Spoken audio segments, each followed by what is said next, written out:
Warm welcome to a pod full of saints on Tuesday, is it?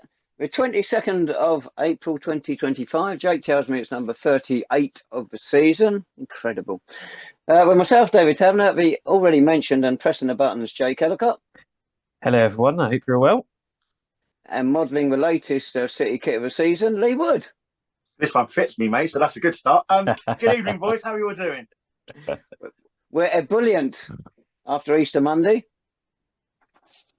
Also Easter Bunny. And right, we're looking back on Good Friday, away to Enfield Town. Whoa, do or die, everybody said, and it ended up nowhere. A 1-1 draw when we equalled the National League South number of draws in the season of 18. So we just need one more with one game to go to set the record. We'll come on to that later, obviously.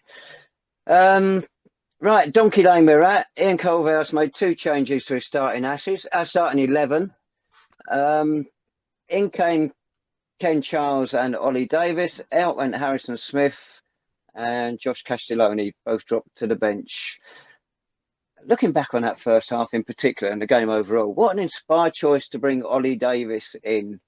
Undoubtedly the man of the match. Unfortunately, when he first came here, a couple of indifferent performances maybe, and that took him out of the pecking order. But a few people have commented how well he's done when he has come on. And he linked really well, I thought, down that left-hand side with Brandon Mason. Brandon needed it. Somebody really lifted his game and it worked well. But we just didn't have a chance to do it. Sean Jeffers is the National League South top goal scorer of all time with 129. He could have moved on to 99 for us in the league if he'd taken those 2 chances in the first 15 minutes, and you would expect him to take both of those.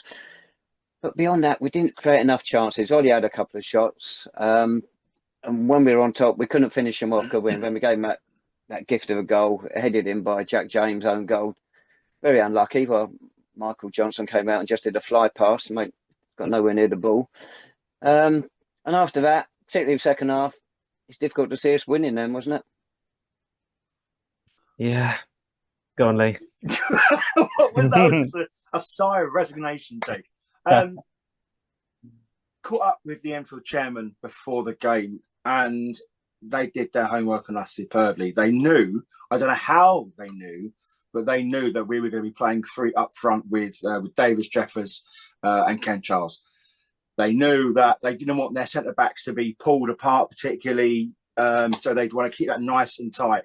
So they put another midfielder in the middle, and they didn't do any work on the pitch because we had messages that I forwarded on sort of Jake in the week leading up to that match that their pitch was going to be a leveller for us.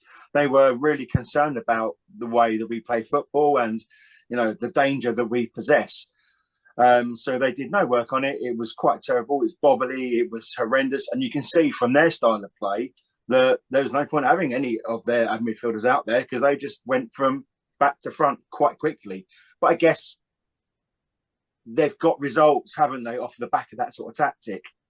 Quick mention about Ollie Davis. You're right, Tavs. He had his best game for us in the City shirt down that left-hand side, and he had a glorious chance in like the first half.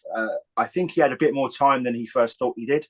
Really poor connection. I think he got outshone a little bit by Douch when they sort of both came in together, and I think Douch was quite tenacious, and you can see he had a bigger impact when he sort of first arrived at the club. And then it sort of, Davis sort of got left on the bench a little bit. I think what you're seeing now is really the fruits of his labour, the hard work that he brings to the table. First half, Jake, we were there when Jeffers had that glorious chance quite early on as well. Again, really, really poor connection. But you turned around and you said to me, mate, we had that chance from Davis, we had the chance from Jeffers, Banton had a shot blocked as well. We've got to make this territory count. And I just feel as though if we were going to grab some winner, like more than one goal, that first half was definitely placed to do it. Yeah, I think that's a fair summary. I hope we looked pretty decent first half hour or so. Ollie Davis, I mean, I've been calling from the start for the last few weeks, and he came in and I thought he looked really, really good. And you could tell he was a bit of a surprise, wasn't he, in the sense of I don't think they expected him to be as direct as he was running wise, and he caused them trouble. It's just we couldn't capitalise, did we? I mean, we got a goal up, and that's great. But, some might say we did capitalise and we did score a goal. But then you don't expect your goalkeeper to be doing a Superman dive past a corner cross, do you? So that's an issue.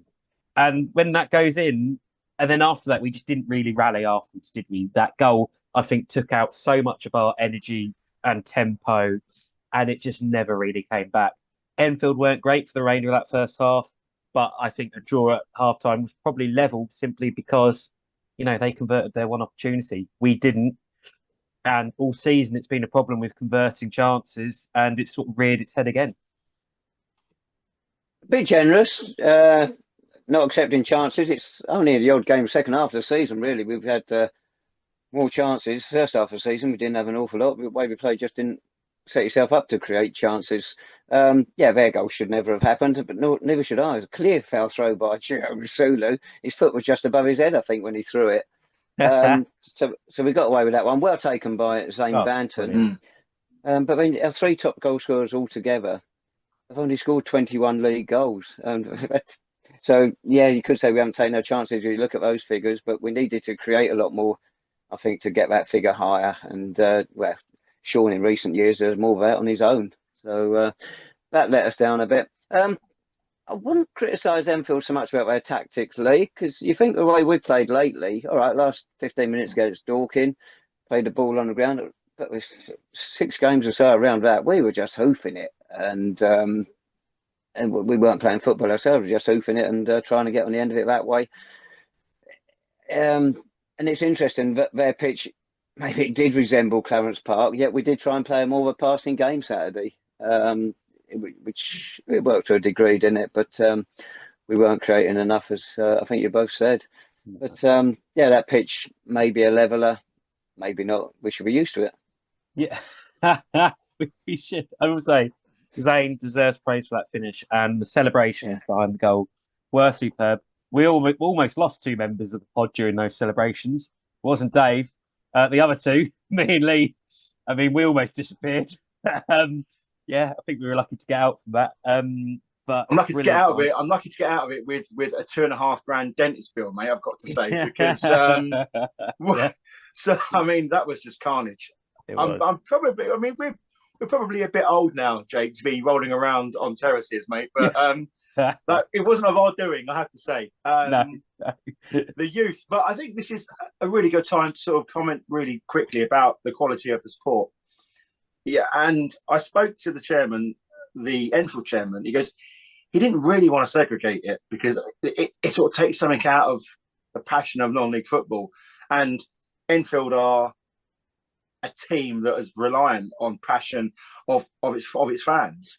But he said there's just absolutely no way that they could have got 2,500 through that one turnstile and safely with a half-built stand navigate everyone from end to end at half time. So our fans, yet again, it goes without saying, were absolutely fantastic on Friday.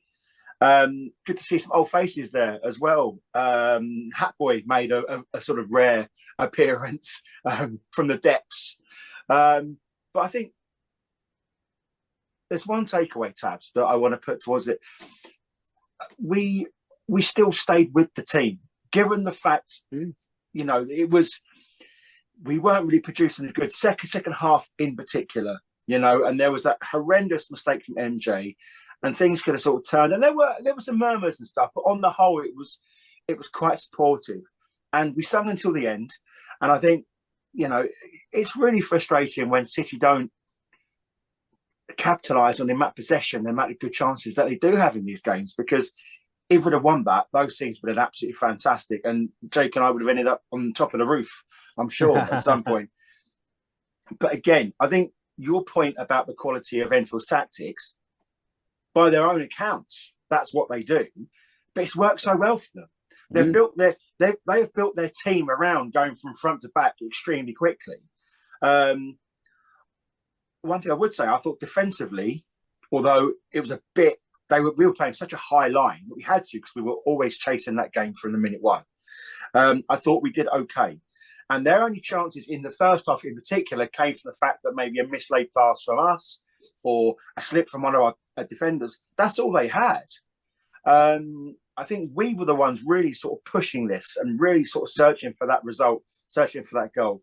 Jake, to your point, mate, do you think we would have deserved, if we'd have won that game, would it have been justified? I don't know. Not based upon the second half, which I'm sure Dave's going to get to. No, I think a draw was probably right. We mentioned the performance of Ollie Davis down the left. Because Ken Charles came in, and when he came on the other day on that left-hand side, we had a greater threat. But it wasn't just because of him; it was a change of tactics all round. This time he was out on the right, and nowhere near as effective, was he? Maybe we didn't get the ball down that flank as much, and he just didn't work. And eventually he got taken off. Only 10 minutes from time. But Sean Jeffers got taken off midway through the second half. And on come Harrison Smith, more of a physical approach, which suggests we're going to go longer with the ball down there. And 10 minutes ago, Alex Wall on there as well. But even that really didn't open anything up, did it? One who came on I thought did look quite lively was Aidan Coyne. He can be very erratic. I'm not sure what planet he's on at times, but he's got an energy about him. He just needs to harness other bits of his game because he likes to have a shot. We'll never complain of a player who likes to have a go. He needs to get a few on target would help. But there's certainly something in his game. He's with one of the pro clubs at the moment, isn't he? I think that might be a bit ambitious for him at the present time, but there's something about him for people to work on. I mean, I think that was a compliment. Just trying to work that out. It was. I do agree. Passive-aggressive statement there from Tabs. His energy was good, but the composure was lacking, especially when he came. He came on for Bendel, didn't he? Bendel went down straight on the bench and had his head in his hands and looked absolutely knackered. It looked like he was carrying a knock.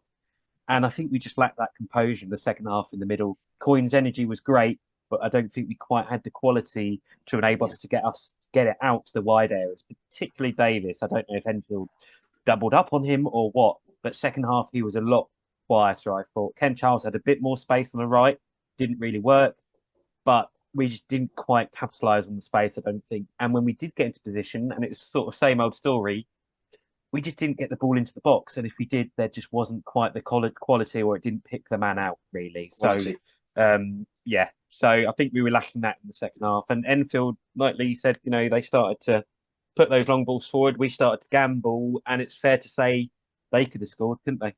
A second on another day. So, yeah. There's 4 bookings in the game. Brandon Mason picks them up for all sorts of silly things. 5 he's got in 18 games. But the 3 for them, the first one was the skipper, Mickey Parcell. The second one was Adam Thompson. People call them professional fouls. They're not. They're just downright cheating. They were rugby tackles. And really got to outlaw those from the game. They should have got red. Referee couldn't, as the laws of the games are. But they were just shocking to stop you in your tracks, just like that. Bump, down you're going, matey. And that's the end of it. I'll take the yellow card. Well, to stamp it out, it's got to be a stronger punishment. Agreed. And I thought it was actually a waste that we didn't run at those lads more second half. I thought they looked vulnerable. They looked vulnerable to Davis's pace particularly. And we just didn't take advantage, did we? Because I think if we'd kept going, I think they'd have committed another foul or something like that, because those tackles were pretty poor. We just didn't capitalise, did we? No. Anything else to add about the game? Lovely view from the running track and junction boxes and pylons and blooming photographers with full-size tripods trying to block your view. You have to tell them to shift. Lee, you say that stand was half built. I think that's being generous as well, isn't it? There was some metal up. I don't know if it was a stand. So, I in conversation with the chairman in the week, and he said, to be honest with you, you and I could have sort of done a quicker job in getting that stand up.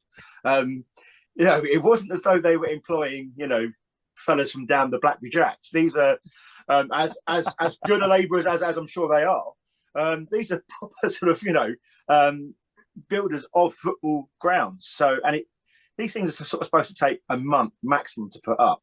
That's been sitting like that now for about 3. So they should have just gone to Chelsea City one night, rolled that one off, and rolled it to Enfield. Look, it's a quirky ground, and but what a terrible place to watch football. I mean, it's just horrendous. Quirky little stand, but they are a team living within their means. They know they've got a really clear vision. I've got a lot of time for them and the people who work behind the scenes. So, look, it's at our expense, that they're looking to perhaps stay in this division. I just would have loved to have seen us got a result there, because I think the first half we should have punished them when they were really struggling to contain us. But I think, boys, that just sums up our entire season so far. It's interesting watching the celebrations at the end. It was muted at our end with the players going to the fans. I don't know if either of you two got a kiss from Bazza as he went down. I think did. Most of it. Yeah, good. I did, good.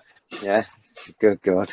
Well, not the worst one I've had for him, to be fair. Really? Yeah. Okay. Yeah. All right, okay. I don't think we go down that road. Down the other end, celebrations, not quite winning the FA Cup, but they look quite chuffed with themselves. They might not be on Saturday. And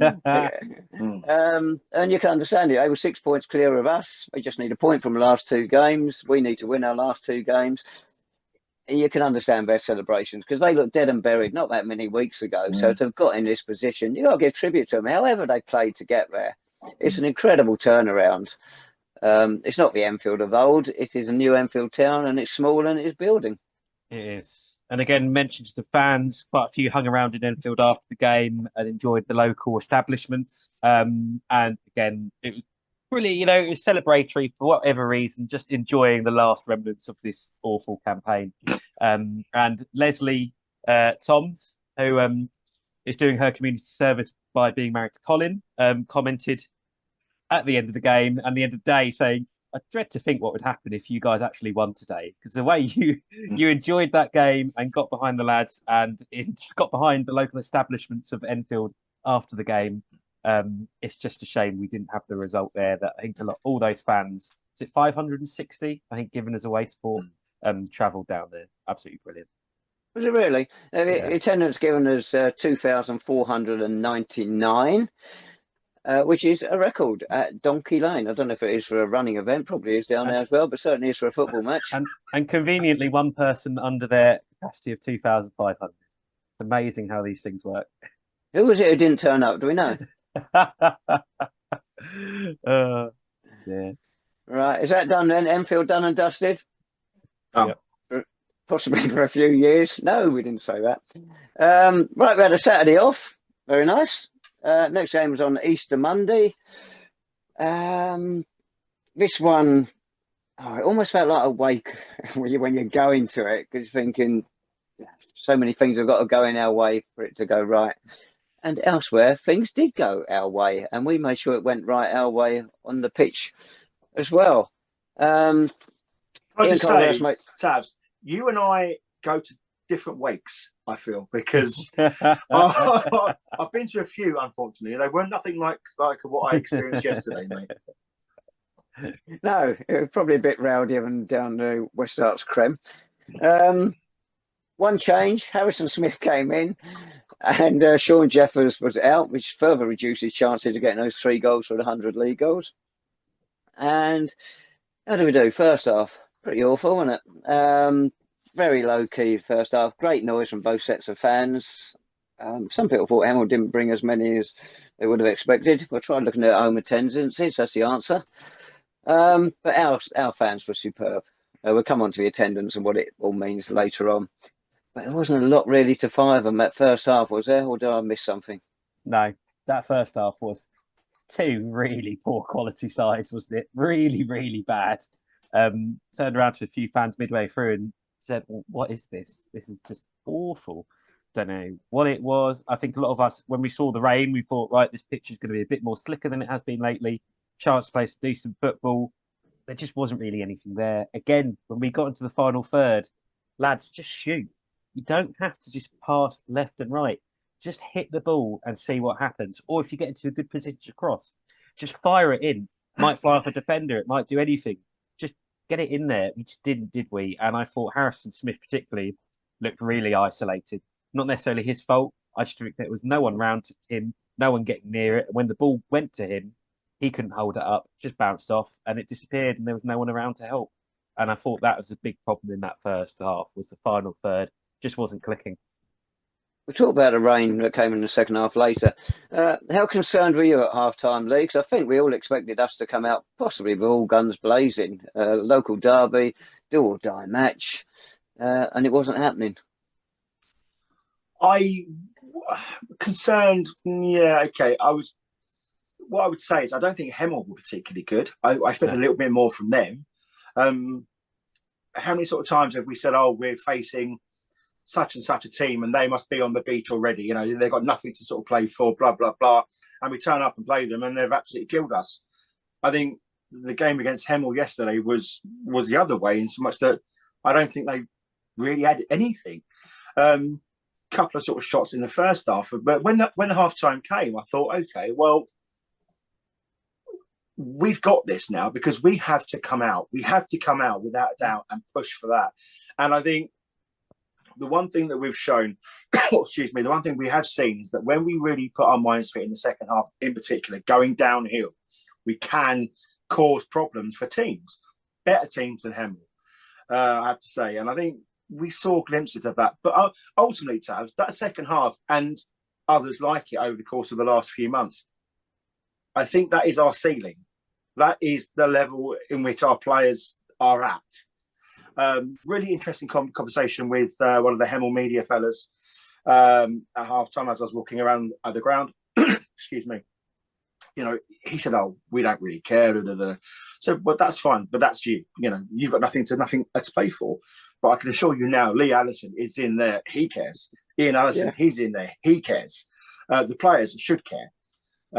Whether he was just sort of covering his arse because he can see us maybe coming out of this with a victory, who knows?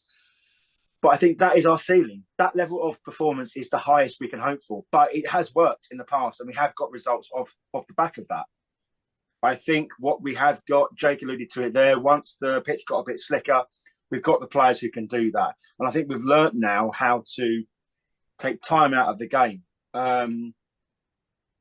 What I would say, Ken Charles, I mean, instinctive goal, brilliant finish, I have to say. And again, Jake was alluding to what happened. What we didn't do against Enfield, we were getting some quality balls into the box. Whether we had the personnel in there to deal with those is another matter. But the fact we were still just knocking on that door, trying to cause problems, trying to cause pressure. Dave, I don't know what you thought about it, but I thought we set up a bit differently. And, you know, Jake and I, we were deliberating the use of that one up top compared to the two that we like, because it causes them more problems. But I did think it worked to a degree on Monday, in so much that we did overwhelm the Hemel midfield, and we did manage to get. Gio was okay. Zane again was everywhere. Bendel had another fantastic game. But all these fellas are shot. They're absolutely shot. They've given us everything they possibly can. But again, it was just, we've got to create 4 or 5 chances just to score 1 goal. I'll start with Hemel. When we looked forward to the game last week, we said it's not a bad time to play them because of the situation they're in. They're going nowhere. They obviously want to finish as high as they could. Certainly Lee Allison would. Incredible job he's done there. Great job he's done in turning around their fortunes, and they could have got a pretty high position. It might have slipped them by now. We said last week they're without 3 strikers. Well, since then they lost another one. So they're about 4 strikers on Monday, and 2 of them have got 20 goals between them since the turn of the year. So that was a big blow for them, and they had a couple of youngsters out there. That was nowhere near the strongest Hemel side to be had. So we did get them a good time, no 2 ways about it. We can't argue with that. And in the end, we used it to our advantage. You're moving on to the second half. And Harrison Smith, a lone striker up front. The second half, because the first half he was non-existent. The second half, apart from clattering into the best centre half twice in the opening minute and getting away with it. But the second half, he really came to the fore, I thought. And it was one of his better performances. He stood out more then. And it's surprising they took him off when they did. And they brought Alex Wall on. But what a magnificent job Alex Wall did those last 10 minutes plus whatever it was of added time. But about another 10 again, I think. He did a terrific job. It's his sort of game. They were clattering into him. He was clattering into them. Referee Stacey Pearson, I can't praise her high enough. I'll come on to her in a minute. And it's almost like an old-fashioned game. Players clattering into each other, get on with the game. It was good in that respect. No class in the first half at all. People messaged me about the rain. You've mentioned it as well. In fact, I managed to have a chat with Ian Anderson later, and he said that rain really did us a favour. He said it's so difficult to play on Clarence Park when it is dry and bobbly, and when it comes a little bit quicker with the rain on it, it suited us a lot better, and we responded. We played a much faster game, and we looked so much better for it, and it was enjoyable to watch, wasn't it? It's funny in football. You want to send supporters home happy. Don't have a good first half. Always have a good second half, particularly the last 20 odd minutes, because that's what they remember. And so that 4,000 crowd that was there yesterday, that's what they're going to remember. Great goal by Ken Charles, instinctive finish. Lovely little deflection set it up for him. But what a head he got. Keeper going full stretch. Everything about it was poetry in motion, unless you're a Tudor. It all just came together right for us at the right time. Playing them as well. Sorry, Lee Anderson, but you were the right opposition for us on the day with the problems you've got at the moment. Yeah, they were, and we capitalised. And I have to say, at the end, it was pretty comfortable, wasn't it? I didn't feel particularly threatened. In fact, Lee, I said to you, because I was watching the live table, I said...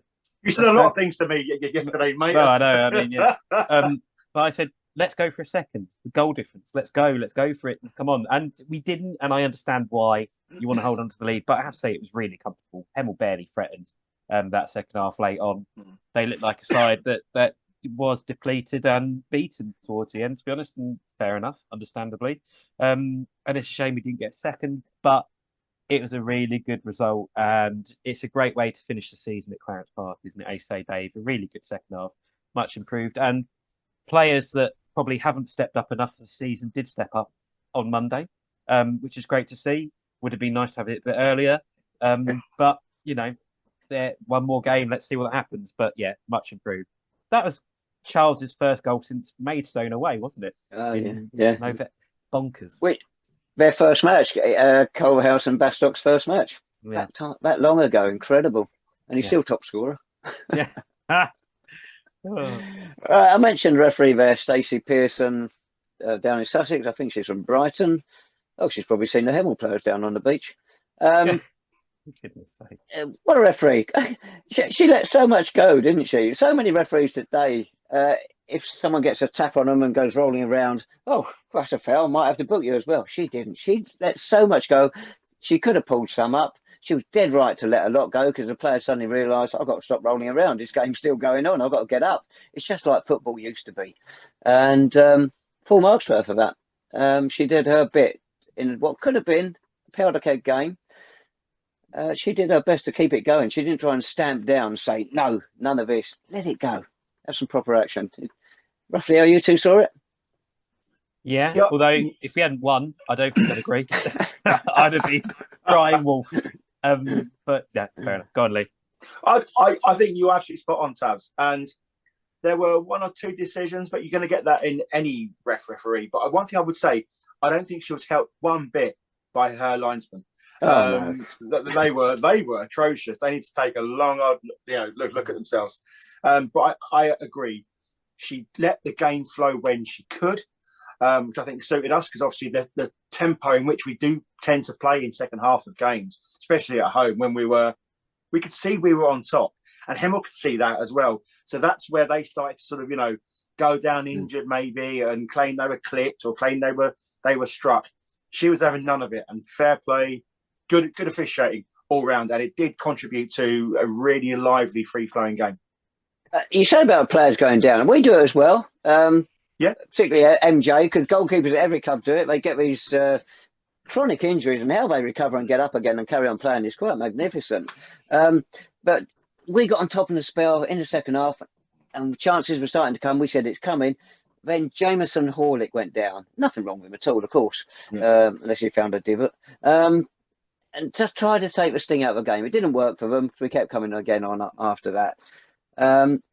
It is terrible the way players go down like that. You're right to pick up and say we do it as well. And it's such a sad thing to see. It is a sad thing to see, but the fact is, MJ, it does go down a lot, but normally that's him picking the ball out the back of the net. But the thing is, you've got to really sort of like look at this in context. Everyone does it, and it is part and parcel of the game. But I think we're beyond that now, if I'm honest, because look, Hemel, I think they're playing. Someone was saying before the game, they're sort of bare bones. They've had a couple of suspensions. I think they've got a game tomorrow night, some sort of cup final or something. So the squad's thin. It's bare. And probably, if truth be told, they didn't want to fancy. The last thing that they wanted was a big derby game against City. So look, it is what it is, mate. And it's dark arts, sort of, to coin one of young Jacob's phrases. But I think it's what everyone does. And I think it's taken us long enough to sort of master those. So I'm not going to bemoan some of our players for using that when everyone else does it as well. Oh, well. Quelle surprise. Don't like cheating. You pay your money to watch. I just spotted the spelling of Hemel Hempstead on my team sheet. Right letters, not necessarily the right order, but never mind. Yeah. There we go. Right, anything else to add about any individual players on the day? How did they spell it then? Did we begin with a C? It got the H and E and the M, then SP, Ted. That's near enough, isn't it? We're all there. Hey, countdown. Countdown's a calling, mate. That said, the town disappeared. There wasn't space to put a town on the end. And the club needs a new John Ball set. I do players-wise, before we jump along, David Longking and the other defenders yesterday, and particularly David Longking, but I thought Jack James has come back in after that red card, and we won the appeal, of course, good shout. Which has happened since we won the appeal. And also James Sweet, I think going forward, he's not been amazing, but I think defensively he's been really good again. So all three of them have stepped up, but Dave Longking looks colossus at the back, doesn't he, at the minute? You mentioned with James sending off, and of course he's exonerated by the league. He had to be. That video from behind the goal. I mean, how could you not get rid of that red card? Unfortunately, it still meant we played for an hour with just 10 men against Eastbourne. Where was I going? Any idea? No. Truro? Sorry? Truro? Before that. Oh, right. No, sending off. No, it's completely gone. Whatever you do, don't get old. Deary me. I've remembered. Oh, no. Oh, yes, remembered. Right, the club took down. Oh, yeah, we'll do that in a minute. The club took down the highlights of the Eastbourne game because they were sending in the appeal. Well, first of all, it's wrong to take it down. That's a big mistake. Players get appeals put in the Football League and whatnot. They don't take their highlights down. But worst of that, the club didn't say why. It just disappeared. Nothing to say, look, we feel we need to take this down because we're sending an appeal. It's just the way it's gone all season with the club, not giving supporters information. It was just another big mistake of the club, and it's consistent with what's gone on this season. And you hope they learn from it. And there is a new regime gradually coming in. They got rid of some deadwood there, and they're gradually changing things at the park. And I've had discussions, and you hope this is going to be one of the things. The communications is going to improve next season. Quite optimistic it will. It can't get any worse. Let's face it. Yes. Anyway, great crowd. Right. Yes, the crowd. It's 2019. I think was the last estimate. It's fantastic, wasn't it? Quite incredible. It's difficult to know where to put it in city attendances because for many, many years, really up until the mid-80s, attendances weren't really recorded. There's odd ones here and there. The last time we played in front of over 4,000 for a league game was away to AFC Wimbledon when they were down at Kings Meadow when they got crowned. They were already crowned Eastern League champions. They'd already won it. And I was there. I was there. Yeah, and our players did a guard of honour for them onto the pitch, remember? And Wimbledon paid for thanks by stuffing us 3-0. But you go back to the last time we had this sort of attendance for a league game at home. There's no way of knowing. You had the boom years after the Second World War, so it's very likely in the latter 40s we'll have beaten this crowd. I don't think in the 60s we would have done. Early 50s possibly. 1930s, unlikely. 20s, definitely we beat it, because we had 5,000 against London Caledonians almost to the day, April 24th, 1924, when we beat them 4-1. And, as you know, the scores were Fred Holland, Ted Miller and Billy Minter and Fred Deere, still Wakely. That was 5,000. And the year before in the Athenian League, 4,100 against Barnet. Minter scored again. He got a couple. Percy Bird got the other one. Oh, Percy Bird, his son Henry played for the reserves later on. But it's probably beaten a lot more times over that period. But it's still a magical figure, isn't it? 4,000. Oh, once you got going there, Dave, I didn't think you were going to stop. I didn't know where he was going with that. You mentioned at the start, Taz, that you mentioned that there was good noise from both sets of fans. Obviously, when you're sort of stuck in underneath the home end, you don't really hear. Are you sure Hemel made that much noise? I mean, it was a suggestion that the only noise that was coming from their ends when all their ankle tags kept sort of like being set off. But apart from that, the thing is, though, mate, they brought good numbers, and I was really, really surprised by that. Keno, how you doing, mate? But I think it's really, really important that they come out for these big games. But yeah, it's a real shame for them that their players didn't sort of turn up for them. But alas, it's the way it goes. But on the crowd, when it was first announced, Jake and I looked at each other. I thought, are there as many people here as there were for like the Forest Green game? And I guess you were sort of like looking around. I mean, listen, 4,000. But again, that's in keeping with the season so far. The crowds have been there. It's just a shame that the performances and the scorelines haven't. Yes, that is very true. But let's face it, we go back to the great side of 92, 93. Even with the inflated crowds that the club put in then, stated figures were somewhat dubious, shall we say. Nowhere near this. It only got to 900, the average then.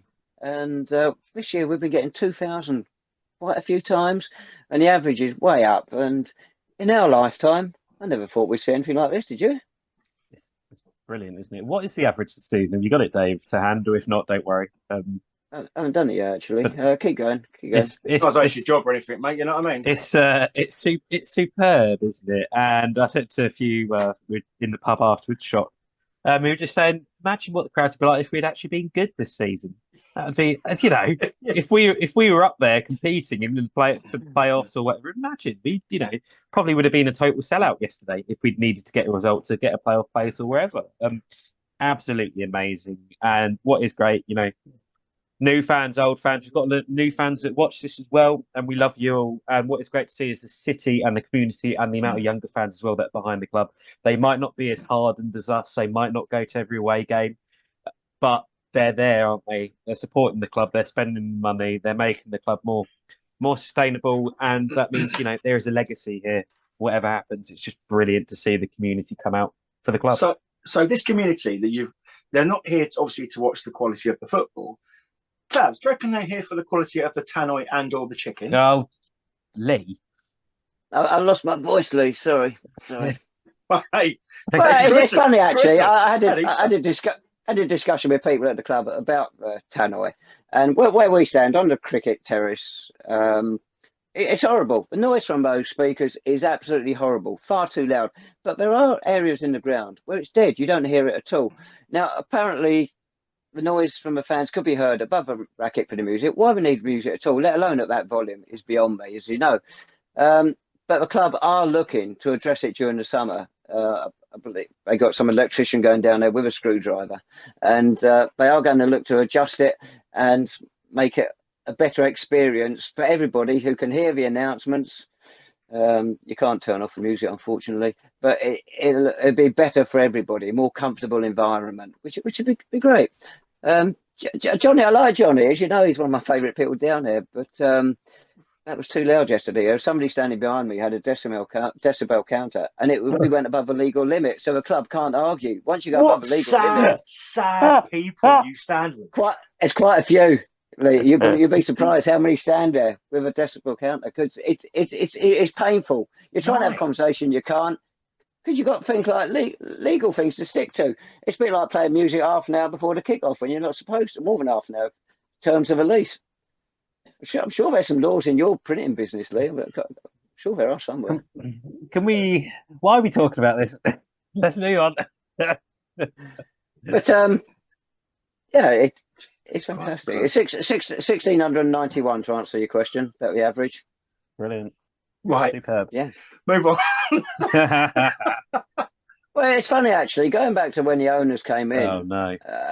No, one of them, the vocal one, always used to say his aim was to get average crowds of 1,500 down there. All right, it's taken them 15 years, and they've had to get cost quite a few chickens' lives, but it's worked. They've got them down there, and done it. Fair play. Yeah, absolutely.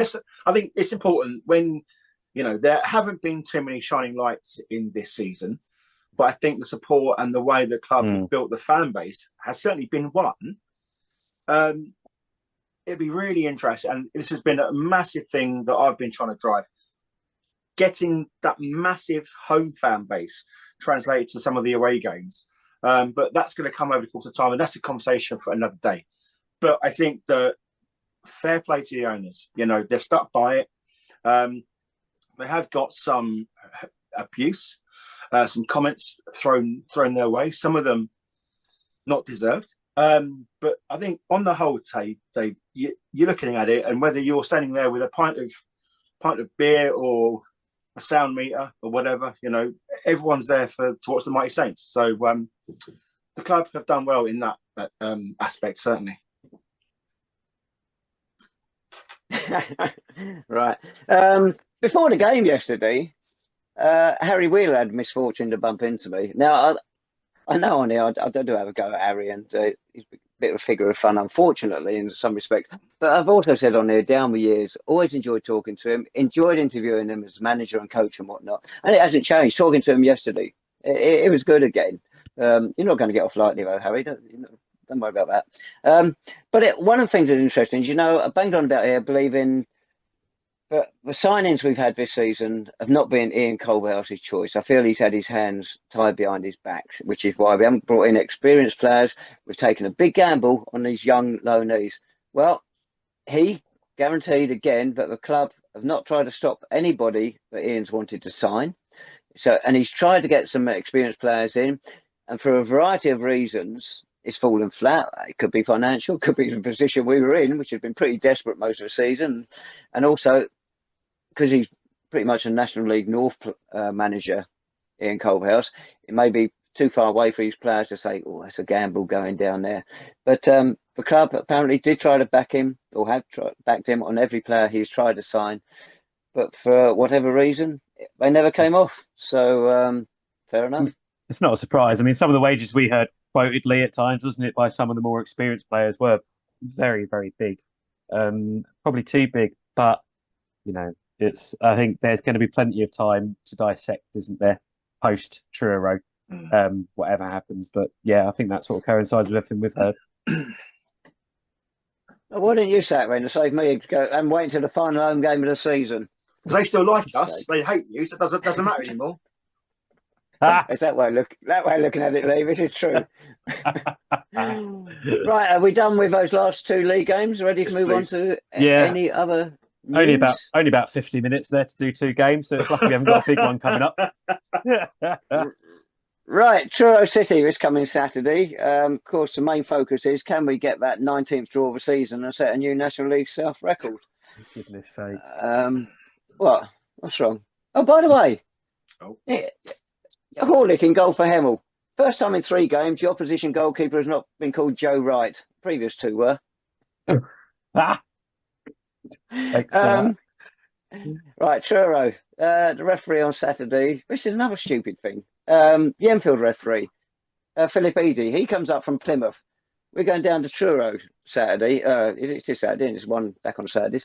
Charles Martland, if I remember rightly, I think he lives in Highgate. We first had him for a pre-season game at Kings Langley a couple of years ago, you may remember. Does he want to lift down on the coach, or do you want to join us on the train? We'll let him know.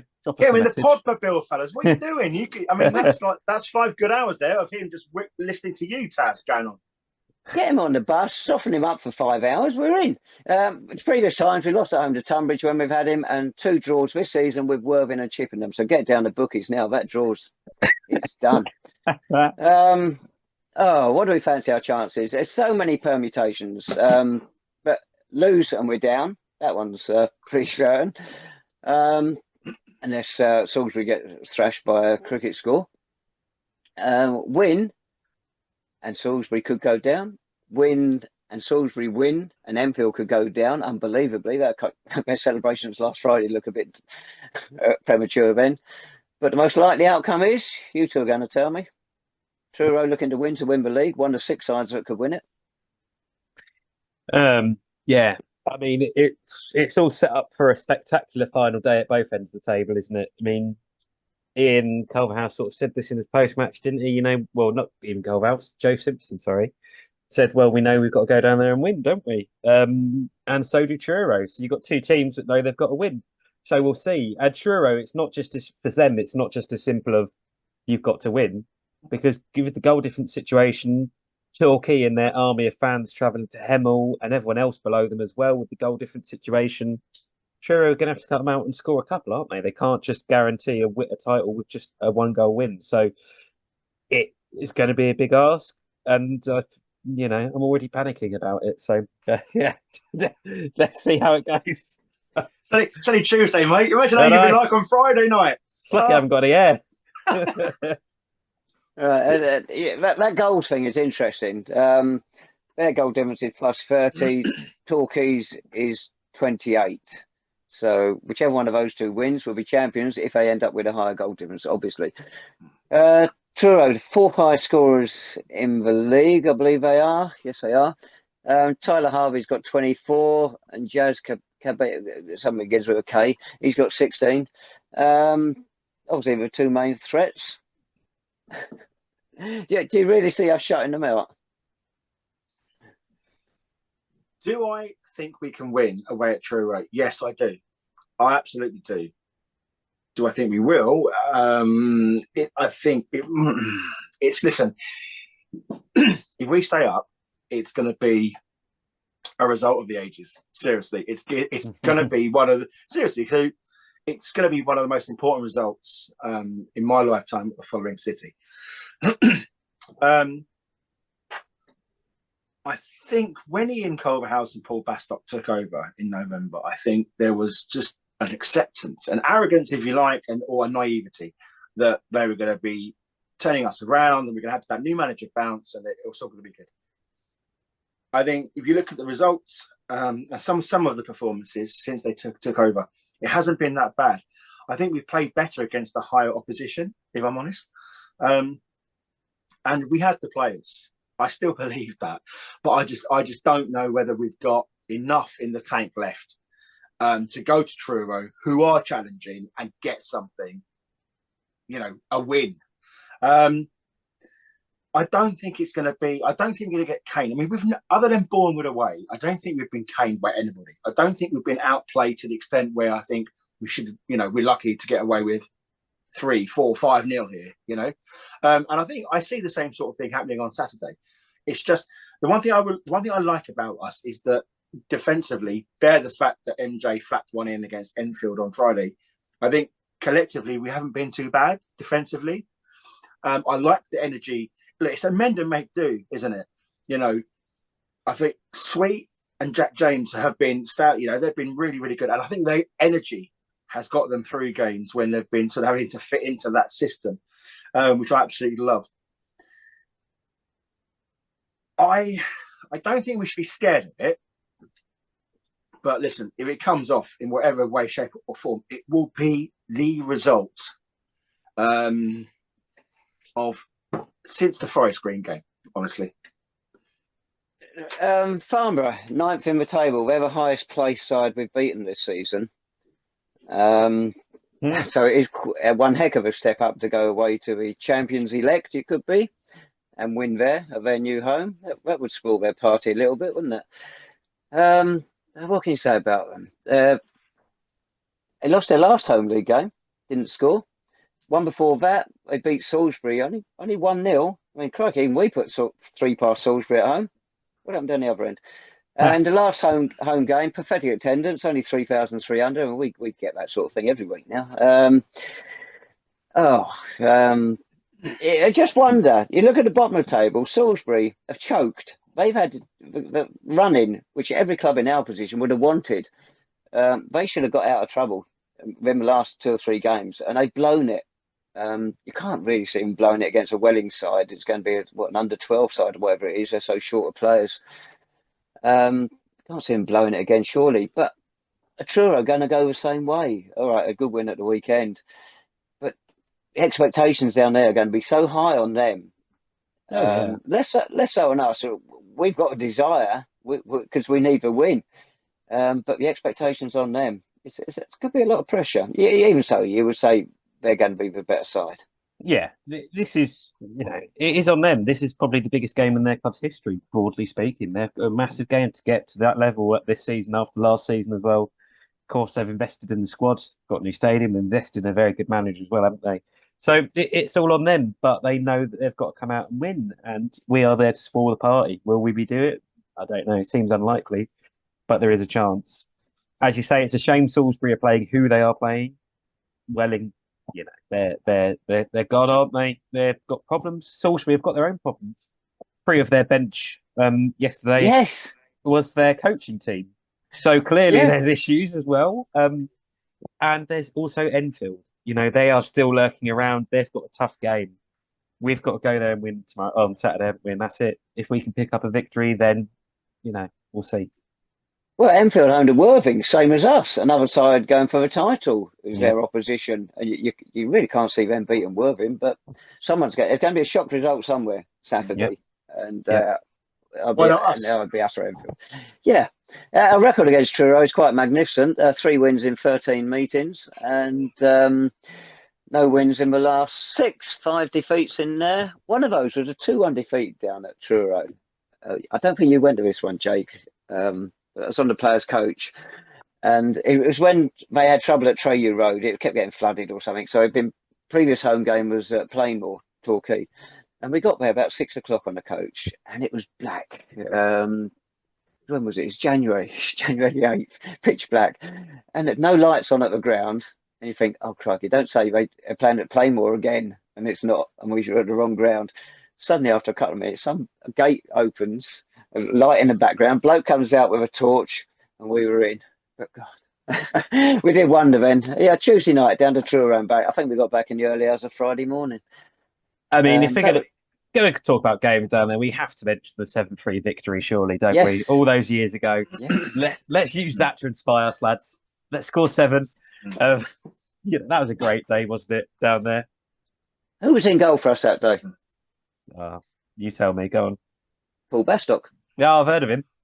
I was going to say, I mean, you're sort of talking about Salisbury having 3 of their coaching team on the bench. Yeah.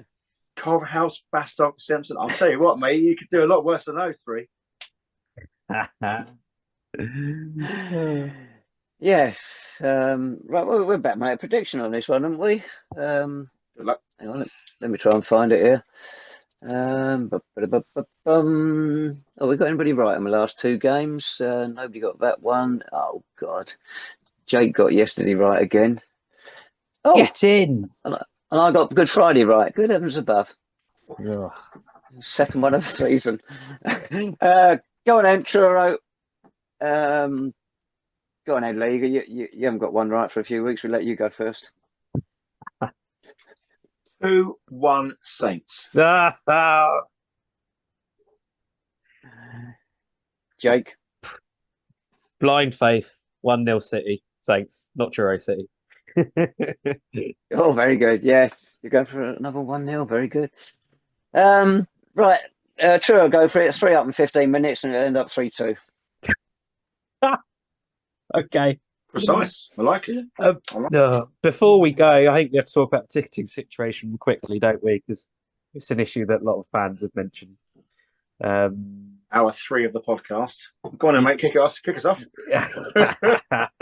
Well, it's sold out, isn't it, Saturday away at Truro? And a lot of Saints fans are disappointed or will be disappointed. I think that's fair to say. I think a couple of weeks ago, Truro started posting that the tickets were selling quickly and were going to sell out. And that message just never, well, came from St Albans City, did it? I think it's fair to say. Just didn't get to our fans, apart from a few that had kept a good eye on the situation at Truro. And it's a shame to see that so many Saints fans will miss out on Saturday and such an important game.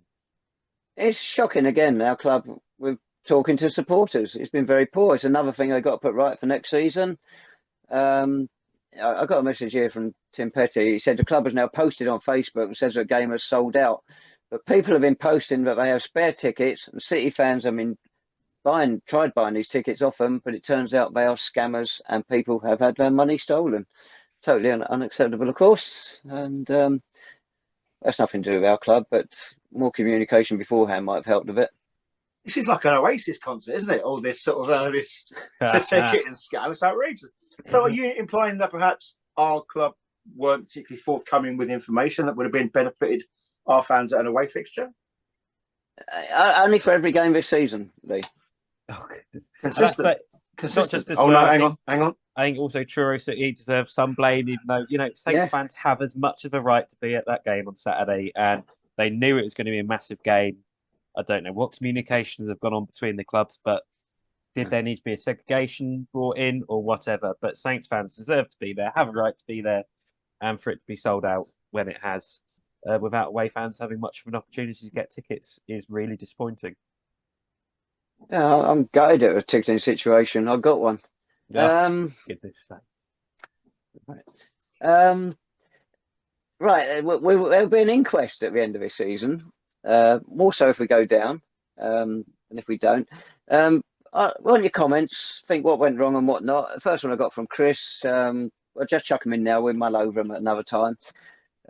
He says, tickle that apply. Number one, bringing Noble back. Number two, losing Ryan Blackman and Mitchell Weiss. I certainly go along with Mitch. I felt Ryan didn't have a good season last year and he needed a challenge of a new club. But people can discuss that later. Number three, really poor early recruitment. Number four, keeping Noble too long. Number five, getting rid of Matt Lynch. Number six, don't agree with us at all. Culverhouse Heart not in it. And number seven, wearing a pink kit. Actually, on the pink kit.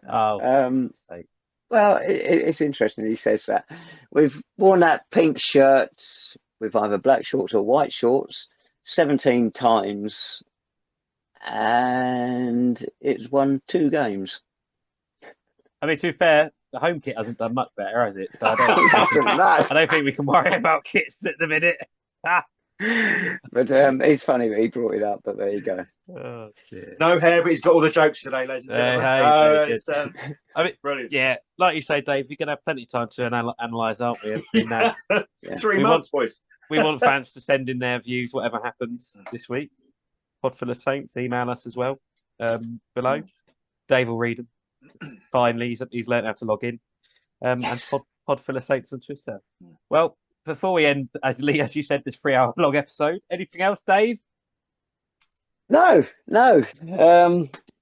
See you all down, not at Truro, whatever this ground's called. It's about 6 miles outside Truro, I think. But we're still going under their name, which is a shame. Anything else? I'm off to buy a sound meter. So, good luck, everybody.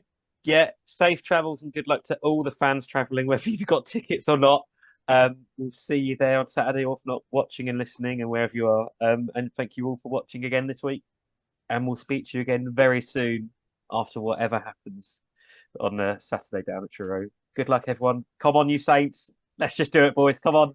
And we'll speak to you all soon. Bye-bye.